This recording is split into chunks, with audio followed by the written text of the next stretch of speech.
I wanted to talk about this interesting experience that we had today. So, depending on who's listening to this right now, 50% of you might think, okay, that sounds like a scam. Other 50% is going to be like, oh, that is so interesting.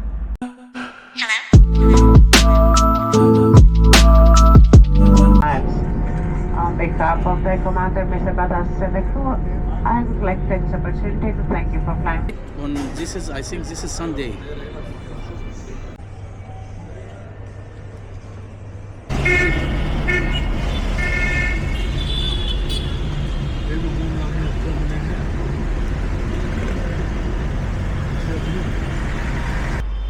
All right, everyone's finally up.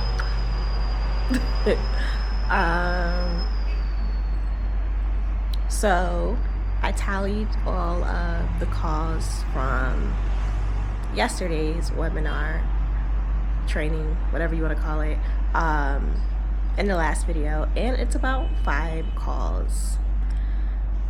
I did just had them set up for when I got back, so they are all on maybe like a few days after I get back home, and they'll be all set up and ready to go, ready for me to start back working.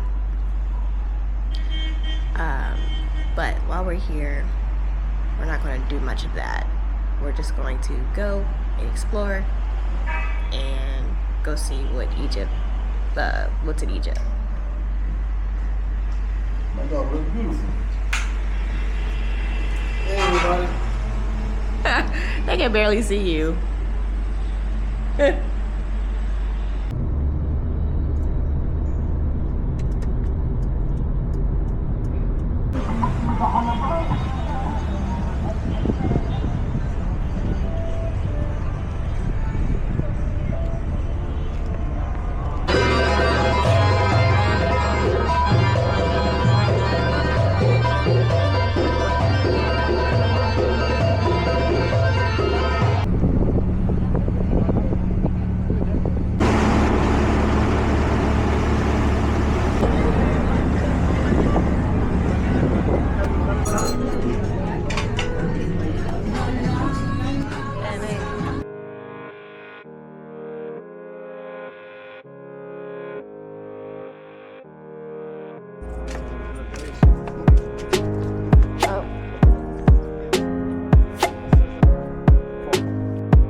I'd like to show you something like this size. For example, how we can fold it, how we can wrap it to the Laura in Arabic. This is our language nowadays. The same in English, and this is the same in hieroglyphics, the ancient Egyptian language. So, according to Laura's name in the ancient Egyptian language, Laura is strong character like the lion, double of eight, protective like an eagle, usually.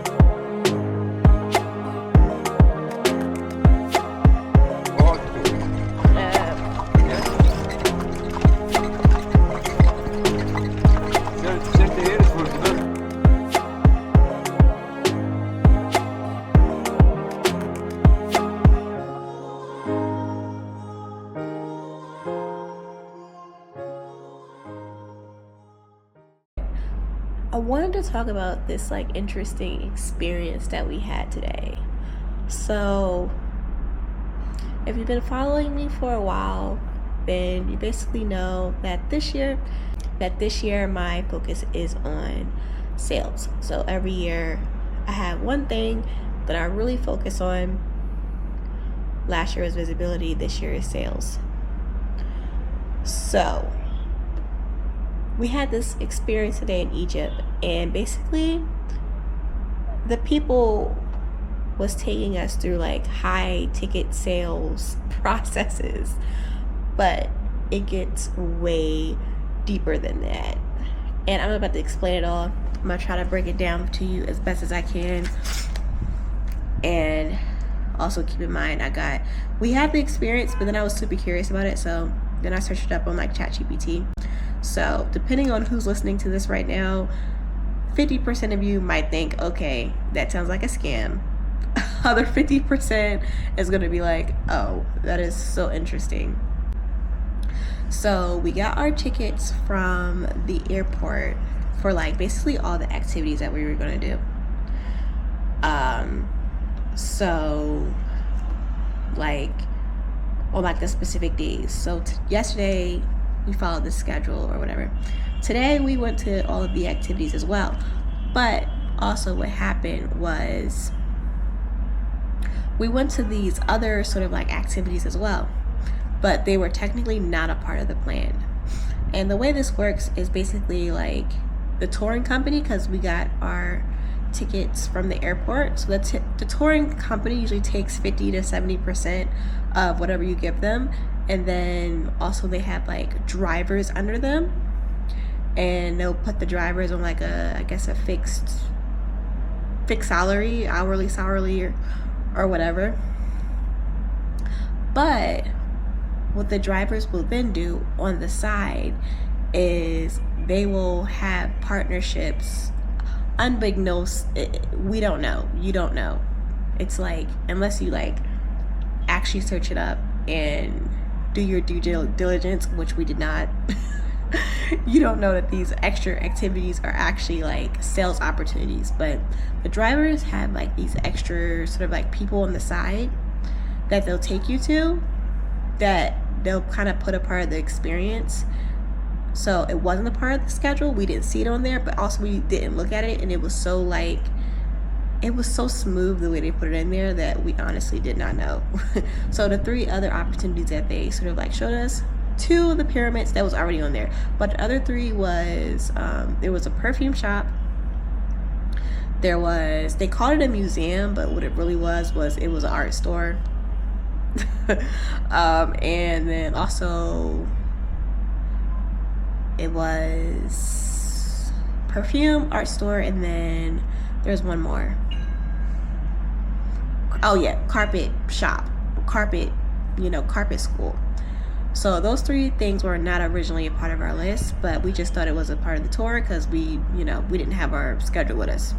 So he took us to each one of these parts. What we didn't know, but I found out online after we came back, was that actually what happens is, and they basically put you through high ticket sales presentation. So they'll give you like 10 to 15 minutes and they'll give you education about the thing. So it always starts with 10 to 15 minutes with them talking about the thing. So in the carpet place, that was them talking about how they make the carpets. They let you do the carpets a little bit with the carpet person.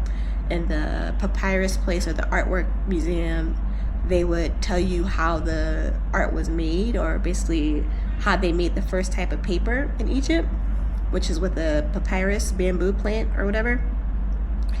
And at the perfume shop, they basically talk about the type of flowers and stuff that they use, and they let you test the perfume, and they like rub it on your skin and like let you smell it.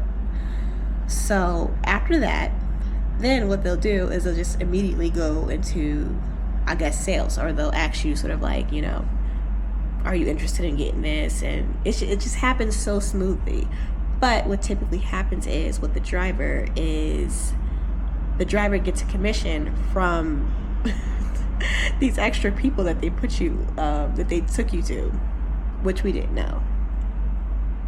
But yeah, they all just work really good together as a team. And like I said, you either think this is going to be really cool if you experience, if you see it, or you're going to think it's a scam and you're going to be really irritated.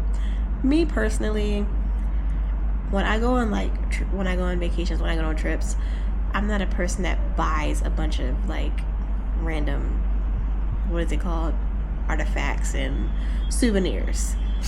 Like, I'd rather spend my money on like food, and like I do scrapbooking, so I'm looking like for very specific things, and that very specific thing is mostly like a postcard, a picture, or stuff that I can remember where I went by like looking at it, not necessarily having like a whole bunch of random trinkets and stuff. I'll get like stickers and stuff like that. But anyway, as you guys know, I'm here with my parents. So they were like basically selling them. And they would look at me, but I wasn't really. First of all, everybody, when I go abroad, anybody in general, they always assume that I'm younger than what I am. So they always assume I'm 17, sometimes 18, 20, no more than 20, but I'm like way older than that. So they weren't really focused on me. They were really focused on like my parents and trying to sell them and talking. And again, we didn't know that this was happening to us at the time. So me personally, I enjoyed it. I enjoyed watching the sales process. I thought it was pretty cool. Parents, so, you know, they're happy with what they got, but they didn't know about all the other stuff that was happening in the background and stuff. And then also any other parts that they come and put on the tour, most of those people are paid by tips. So there was the tickets that we got from the airport that covered like the main things. And then the driver, he has sort of like his side hustle where he takes us to these other sort of like shops, and they have salespeople on the floor, and he gets a commission from anything that we buy from that. And then there are other people, so like photo people, or if you get on like any rides, like any camels or horses or carriages or anything like that, or anything that's kind of like extra, those people just get strictly paid based on like tips. So they're not getting paid by like the company, they're not getting paid by the driver, they're strictly just getting paid by tips. So I just thought the process was like, as someone who's like really focusing on sales, I'm telling you guys, it was like really smooth, and it was just like so interesting. And then I came home and I searched it all up, and I was like, wow, this is like a master class in sales. And it's like when they were doing, and they just all stayed so calm. Like you can tell this is what they do all day. Every salesperson stayed so calm. They wanted to make sure it was an enjoyable experience. They made you smile. They all gave you tea first. They like shared tea, or they asked you if you wanted tea, coffee, or like some type of drink. I tried to refuse because I had water with me. I know I carry my water bottle everywhere, but they was like, you cannot refuse, you must accept. So I was like, whatever, I'll drink the tea. But yeah, it was just really a high ticket sales experience. Guys, I was laughing the whole day because I genuinely thought it was funny. Not them selling, I thought that it was funny, like to get, but most of the times you can bargain with them. So like if they give you a price, my parents didn't know this because they don't work in sales. They're ordinary people. They have normal jobs, which is great. But what I typically try to do was I typically tried to bargain with them. So like they would give me a price, and I would be like, I'd put the price down just like by a little bit, or like say, okay, well, could you go lower for this price? And I bargained with them for the parents. And actually, I did not buy anything at these shops, but they did give me free gifts. So one the papyrus, or the art museum shop, they said that if my parents bought like 2 things, that they can get a third free as a gift for me. So then they were like trying to get me to sell like the parents. They were like, okay, well, if you could get them to buy this, you get this for free. And I was like, oh, cool. I was like, okay, so do y'all want this? And then there was this other shop, the perfume shop, which I don't think I got any video or photos of, because I think at that point I was just like, I'm tired. But at that shop there was 4 bottles, and there was an extra bottle, so parents bought 3, and then they gave me the 4th bottle as a gift. So even though I didn't buy anything, I don't know why they gave the gift. They were super nice about it, but the sales lesson for me, that's how I took it. some people might take it as a scam, but yeah, it's definitely good to like. I was telling my parents about this. I was like, it's definitely good to like search up. We kind of did no research before coming here, so it's good to like research these things before you go places. But yeah, let me know down in the comments what you guys think. Do you guys think it's a scam? Do you think it's interesting like I do? Yeah, even like, and also throughout the day is crazy because I'm just thinking about, I'm on the trip or whatever, but I'm thinking about sales too because I'm literally getting calls booked on my calendar for when I go back home in like a few days, and it's like 7 of them just like lined up. First, that makes me a bit nervous. I don't know why. It's just like, why is there so many calls back to back when I get home?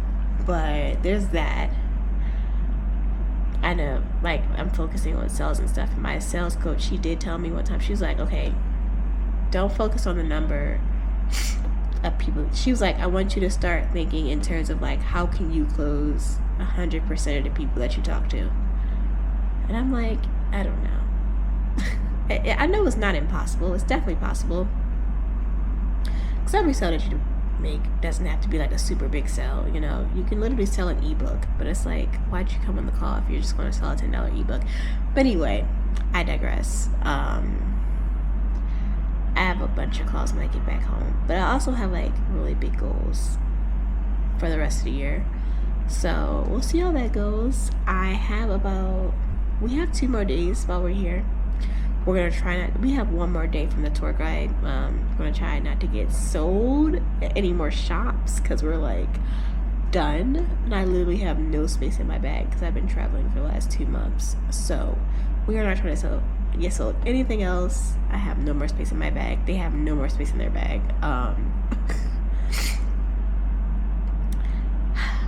So yeah, we're gonna go to a few more places and then we're gonna head back home.